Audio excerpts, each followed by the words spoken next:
السلام علیکم ورحمۃ اللہ وبرکاتہ۔ میرے ساتھ مل کے درود پاک پڑھیے۔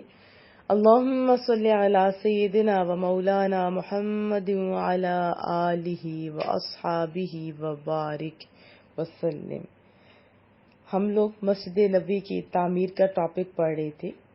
اب مسجد نبوی کی تعمیر کے بعد مسجد نبوی کے متصلی رسول اللہ صلی اللہ علیہ وسلم نے ازواج مطہرات رضی اللہ تعالی عنہن کے لیے حجرے بھی بنوائے۔ یہ بھی یاد رکھیے کہ اس ٹائم تک حضرت بی بی سودا، حضرت اما عائشہ رضی اللہ تعالی عنہما دونوں نکاح میں تھی، اس لیے دو ہی مکان بنوائے۔ جب دوسری ازواج مطہرات آتی گئی تو پھر دوسرے مکانات بھی بنتے گئے۔ دیکھیں یہ مکانات بھی بہت ہی سادگی کے ساتھ بنائے گئے۔ کتنے آپ سوچ سکتے ہیں، 10 ہاتھ لمبے، 6 یا 7 ہاتھ چوڑے، کچی اینٹوں کی دیواریں، کھجور کی پتیوں کی چھت، اور وہ بھی اتنی نیچی کہ آدمی کھڑا ہو کر چھت کو چھو سکتا تھا۔ دروازوں میں کوئی خاص ایسی چیز نہیں تھی، بلکہ بس کمبل یا ٹاٹ کے پردے پڑے رہتے تھے۔ اللہ اکبر، یہ تھا شہنشاہ دو عالم صلی اللہ علیہ وسلم کا کاشانِ نبوت، جس کی آستانہ بوسی کوئی عام نہیں، جس کی دربانی جبریل امین کے لیے سرمایہ سعادت اور باعث افتخار تھی۔ اللہ اکبر۔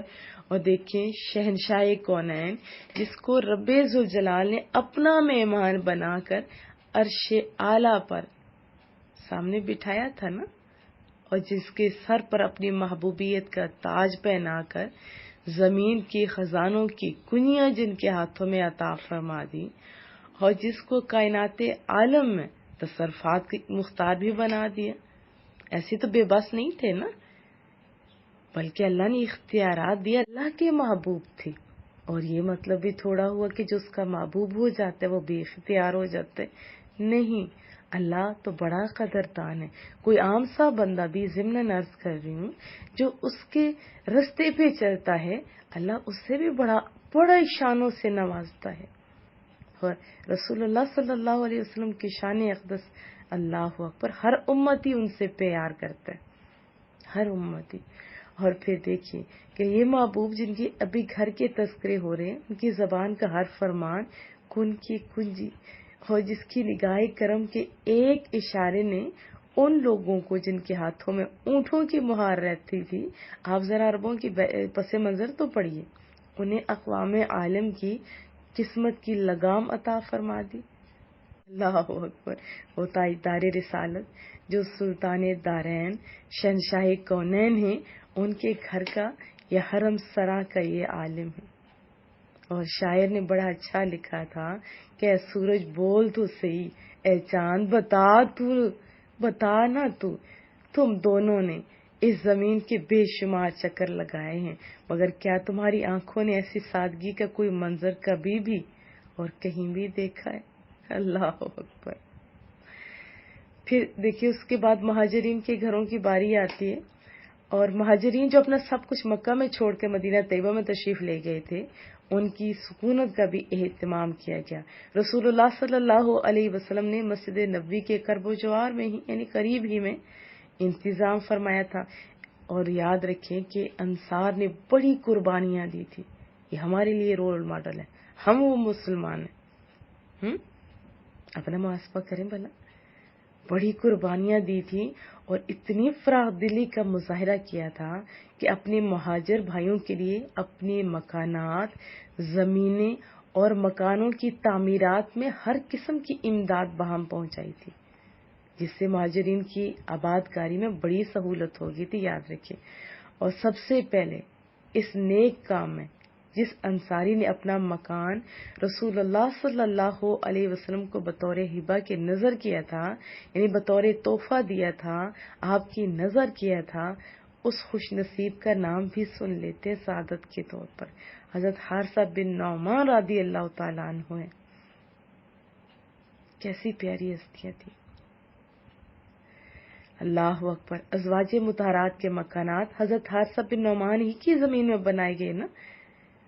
اسی دوران ایک واقعہ بھی پیش آیا، مدارج النبوہ میں لکھا ہے کہ حضرت بی بی عائشہ رضی اللہ تعالی عنہا کا رسول اللہ صلی اللہ علیہ وسلم سے نکاح تو ہجرت سے قبل ہی مکہ میں ہو چکا تھا، آپ جانتے ہیں، مگر ان کی رخصتی ہجرت کے پہلے ہی سال مدینہ طیبہ میں ہوئی اور رسول اللہ صلی اللہ علیہ وسلم نے ولیمہ فرمایا۔ کیسا؟ ایک پیالہ دودھ سے، کتنی برکتیں تھی اس میں۔ اور اسی دوران اذان کی ابتدا بھی ہوئی تھی، اور اس کے بارے میں مختلف واقعات ہیں کہ کیسے ہوئی، کیونکہ لوگوں کی تعداد بڑھ گئی ہوئی تھی اور سب نے اپنے اپنے مشورے دیا۔ اور یہاں پہ ایک اہم بات بھی آپ کے لیے ہے کہ محبوب کریم نے مشورہ لیا سب سے کہ کس طرح اکٹھا کیا جائے۔ وہ خود بھی اگر وہ فیصلہ فرما دیتے تو سب لوگوں نے ایکسپٹ کر لینا تھا، لیکن امت کو بتایا کہ جب بھی کوئی کام کیا جائے مشورہ ضرور کرنا چاہیے۔ اور ضمناً عرض کر دوں، ہمارا ابھی کیا حال ہے، ہم پہلے مشورہ کرتے ہی نہیں ہیں، اور جو بیچارے مشورہ کر بیٹھتے ہیں اس کا بھی برا حال کرتے ہیں۔ مشورہ تو اسے صحیح دیا نہیں جاتا اور بعد میں اسی کے بارے میں باتیں کی جاتی ہیں۔ ذرا محاسبے کی ضرورت ہے اور اپنے اصلاح کی طرف بھی ضرور توجہ دیجیے۔ اور یہاں بات ہو رہی تھی صحابہ کرام اجمعین کی، تو انہوں نے بڑے اچھے اچھے مشورے دیے۔ حضرت عمر فاروق رضی اللہ تعالی عنہ نے بھی یہ تجویز دی تھی کہ ہر نماز کے وقت کسی آدمی کو بھیج دیا جائے جو پوری مسلم آبادی میں نماز کا یعنی اعلان جیسے ہوتا ہے وہ کر دے۔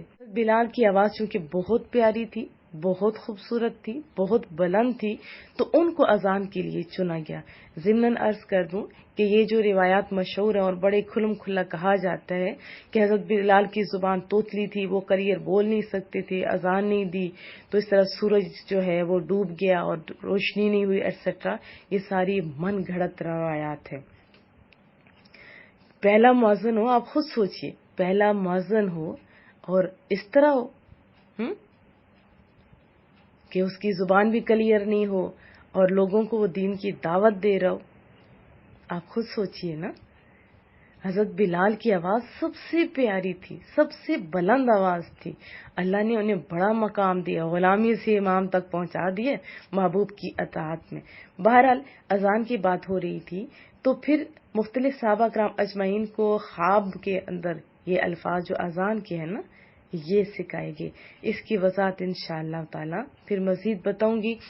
بہرحال اختصار کے ساتھ حضرت عبداللہ بن زید انصاری نے خواب میں دیکھا کہ اذان شرعی کے الفاظ کوئی سنا رہے۔ اس کے بعد رسول اللہ صلی اللہ علیہ وسلم اور حضرت عمر اور دوسرے صحابہ کو بھی اسی قسم کے خواب نظر آئے، تو محبوب نے اس کو من جانب اللہ سمجھ کر قبول فرمایا اور حضرت عبداللہ بن زید کو حکم دیا کہ تم بلال کو اذان کے کلمات سکھا دو کیونکہ تمہاری آواز بلند ہے۔ اور یہ جو ہم لوگ بک پڑھ رہے ہیں یہ اسی کے حوالے سے میں بتا رہی ہوں، باقی اس سے ریلیٹڈ بہت ساری روایات ہیں، وہ انشاءاللہ میں آپ کو بعد میں ضرور بتاؤں گی۔ یہ گھروں کی تعمیرات کے ساتھ یہ بھی واقعات ہے تو میں نے آپ کو عرض کیے۔ مہاجرین کی جہاں تک بات ہے، آپ سب جانتے ہیں کہ وہ بے سر و سامانی کی حالت میں بالکل خالی ہاتھ اپنے اہل و عیال کو، گھر والوں کو چھوڑ کر مدینہ طیبہ تشریف لائے تھے۔ اسی پردیسی میں آپ جانتے ہیں مفلسی کے لیے وحشت، بیگانگی اور اپنے اہل و عیال کی جدائی کا صدمہ بھی تو آپ کو پتہ ہے انسان کو محسوس ہوتا ہے، وہ بھی کرتے تھے۔ اس میں بھی شک نہیں کہ انصار نے پھر مہاجرین کی مہمان نوازی اور دل جوئی میں کوئی کسر نہیں چھوڑی تھی۔ السلام علیکم ورحمۃ اللہ وبرکاتہ۔